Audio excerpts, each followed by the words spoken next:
Okay. Hello guys.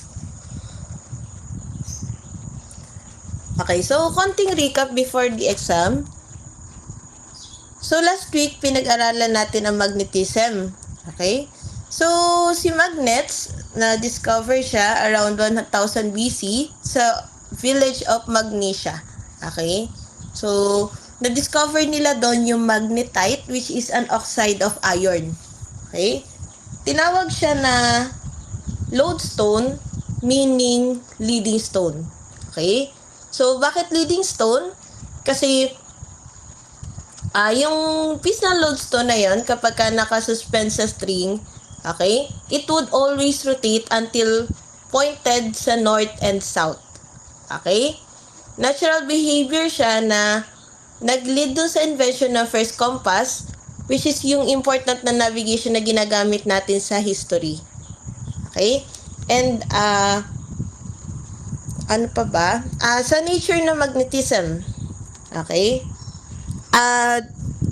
it is always, kahit anong beses mo siyang sirain, or i-split into two, lagi siyang dipolar.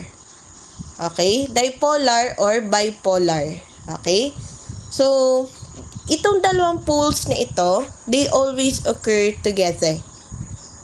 Okay? And, yun nga, ano pa ba? Hindi pwede na magkaroon siya ng tinatawag natin na monopole. Okay? Kasi, lagi siyang merong north and south poles. And also, since ang ating katawan ay walang sense para maka-feel ng magnetism, so medyo mahirap siya na i-understood. Diba? Unlike doon sa mass and energy, since may mga, for example, nakakaramdam tayo ng pressure, nakakaramdam tayo ng weight, nakakaramdam tayo ng, for example, sa electric charge. Diba? But as a magnetism, as in wala. Okay? So, pag-usapan natin yung mga characteristic ng magnetic field. Okay? Sa magnetic field, tandaan nyo guys, yung mga, parang specific rules. First is, syempre, yung magnetic lines, tandaan nyo na nag-i-exist siya sa North Pole and pumapasok siya doon kay South Pole. And doon sa loob ng magnet, ang travel ng magnetic lines ay from south to north. And always guys na yung closed loops kasi hindi nag-i-intersect ang magnetic field lines. Okay? And sa magnetism naman, ang SI unit na ginagamit natin is yung Tesla. And yung smaller unit ay kay Gauss, which is ang equivalent niya, ang 1 Tesla is equivalent to 10,000 Gauss. And sa naman, yung mga MRI scanners natin nowadays, I think nasa 3 Tesla na yung kanyang intensity. And also, unlike doon sa ating pinaka-largest na magnetic field, which is yung Earth, di ba? Ang kanyang magnetic field strength ay nasa 50 to 100 microtesla lang. Okay? Kung i-compare natin yung magnetic field strength ng MRI compared doon sa Earth's magnetic field is tens of thousand times stronger. Diba? Sobrang laki. And pag-usapan din natin yung atomic origin ng magnetism. Okay, ang magnetism, nag-originate din siya sa electron. Okay, and also, yung electrons, nagpo-produce yan ng magnetic field kasi meron silang electric charge and are in motion. Okay, pag-usapan din natin yung orbital magnetic moment. Okay? Si electrons, gumagalaw siya sa nucleus in orbital paths, 'di ba? Nakaikot din. And since yung moving electric charge nagpo-produce siya ng magnetic field, so yung bawat orbiting electron, nagbe-behave sila as parang tiny current loop. Okay? And yun ay nagpo-produce ng small magnetic field na tinatawag nating orbital magnetic moment. What else? Sa spin magnetic moment naman, since yung electrons nagro-rotate sila sa sarili nilang axis, so parehas sila nung yung spinning top.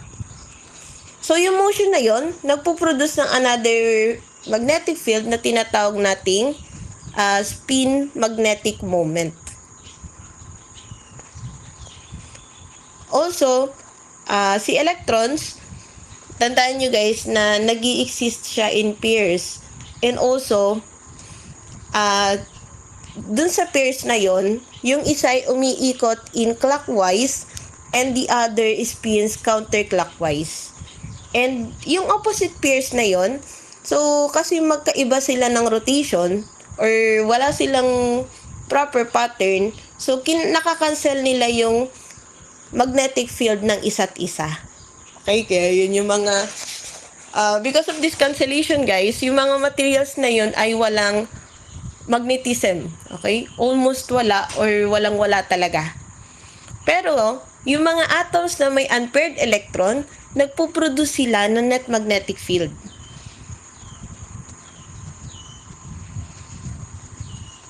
What else? Pag-usapan din natin yung magnetic laws. So, kaparehas ng electricity, so meron din silang law.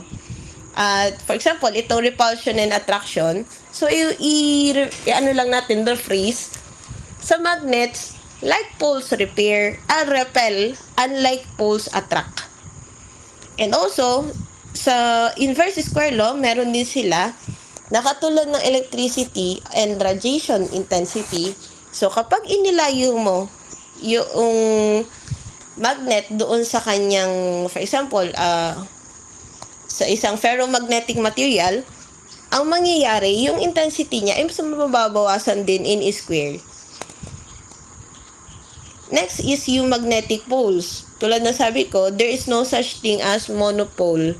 Okay? Kahit i-split mo into two, meron siyang dalawang poles, which is yung north and south poles.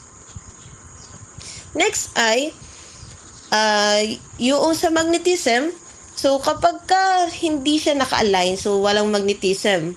Pero kapag ka nasa proper alignment sila, tulad na sa magnet, tulad nitong nasa portion na to, so may ability sila na maka-attract ng, for example, mga ferromagnetic materials.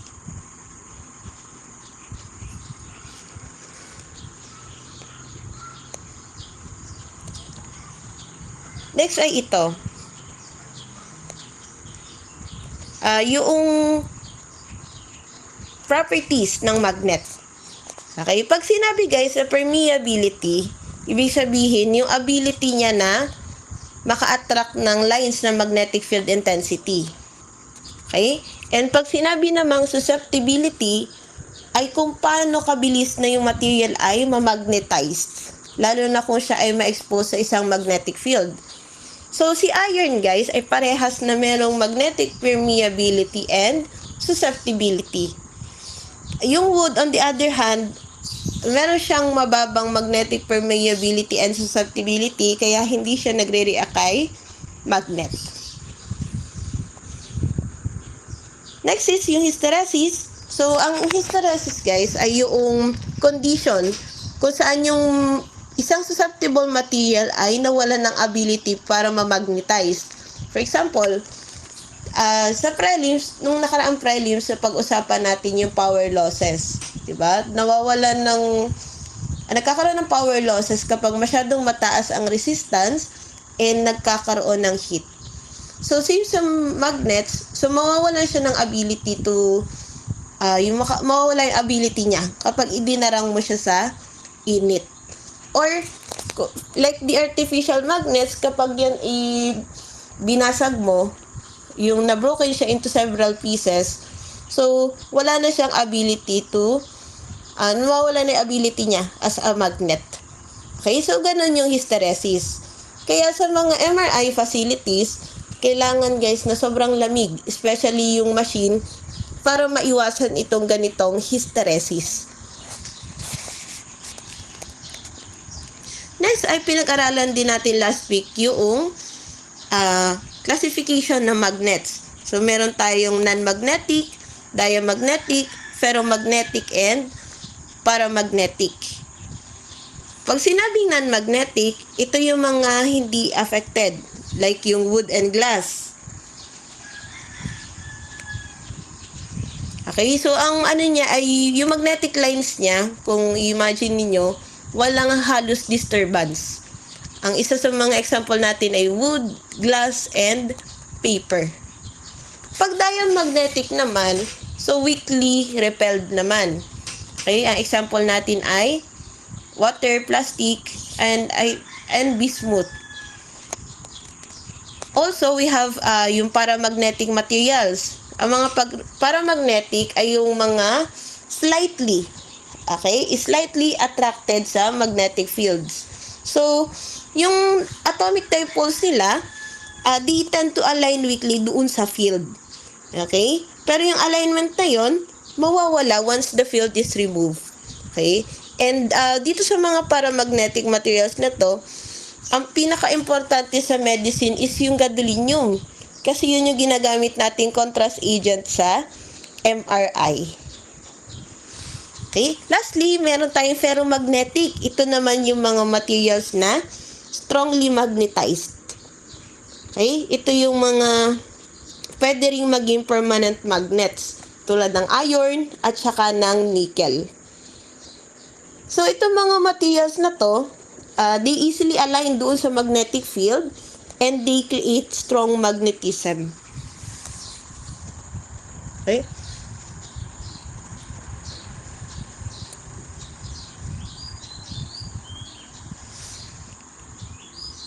Also, ito, yung kasama to sa exam, yung electricity and magnetism. Okay? So, meron tayong dalawang scientists na nakagawa ng groundbreaking discoveries. And yung discoveries nila ay magkabaliktad, pero parehas sumasang-ayon. Okay? Una kasi is si Hans Ørsted. Okay, na-discover niya na ang electric current ay nagpo-produce ng magnetism. Okay? Habang nagko-conduct siya ng experiment, ang ginamit niyang experiment ay yung compass needle. So, napansin niya na yung compass needle, gumagalaw siya habang kapag may current na nagfo-flow doon sa wire. Yun yung kanyang discovery. And to prove his experiment, meron siyang tinatawag na right-hand rule. Okay?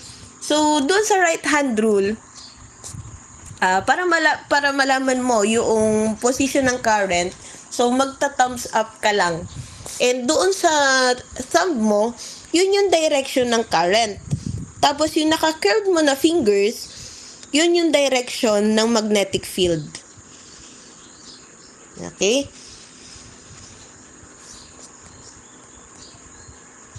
And yun nga, doon sa discovery niya, so nagkaroon ng electromagnets. Okay? So yung electromagnets, nagagawa siya by wrapping a coil of wire, yung pinaka-solenoid, tapos sa loob ay may iron core. Ayan yung mga electromagnets.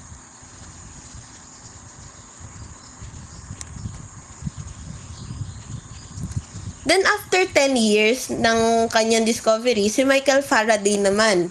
Okay, ang na-discover niya ay yung reverse effect naman. Okay? So, pinakita niya na yung changing magnetic field ay nakakapag-produce ng electricity. Okay? And yung phenomenon na yun ay tinatawag na electromagnetic induction.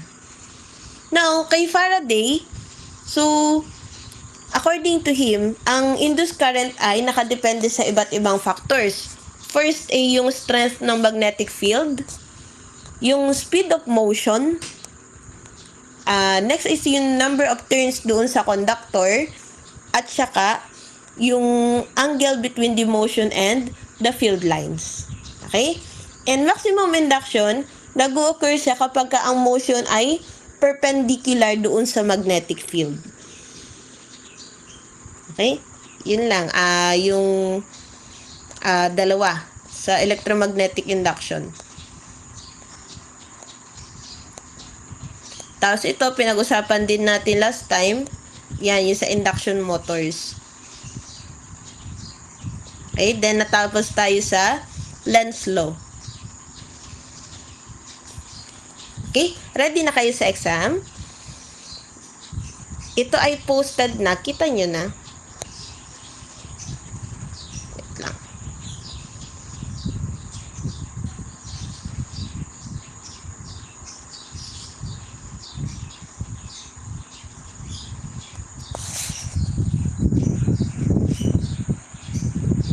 Ayan.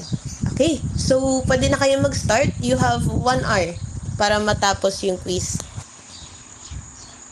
Okay. And pwede na rin kayong mag-exit para hindi naka-open yung tabs doon sa exam. Kung mayroon kayong concerns, pwede nyo akong i-chat doon sa ating GC. Pero alam ko, accepted na lahat. Try nyo nga uling i-access yung yung LMS. Baka may hindi pa accepted.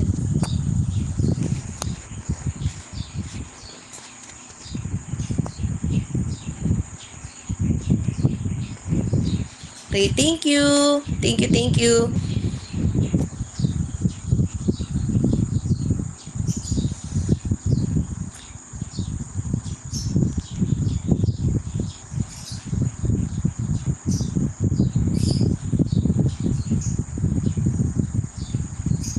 Thank you.